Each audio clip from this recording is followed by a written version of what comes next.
کسی بلبل کا دل جلا ہوگا، جگر مراد آبادی کے قصے۔ ایک بار مشاعرہ ہو رہا تھا۔ ایک مسلم الثبوت استاد اٹھے اور انہوں نے طرح کا ایک مصرع دیا: آ رہی ہے چمن سے بوئے کباب۔ بڑے بڑے شاعروں نے طب آزمائی کی، لیکن کوئی گرہ نہ لگا سکا۔ ان میں سے ایک شاعر نے قسم کھا لی کہ جب تک گرہ نہ لگائیں گے چین سے نہیں بیٹھیں گے۔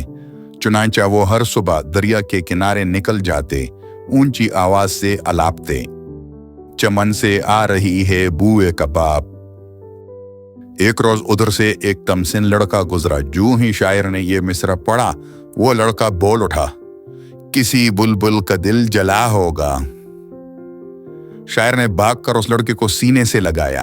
یہی لڑکا بڑا ہو کر جگر مراد آبادی کے نام سے مسلم الثبوت استاد بنا۔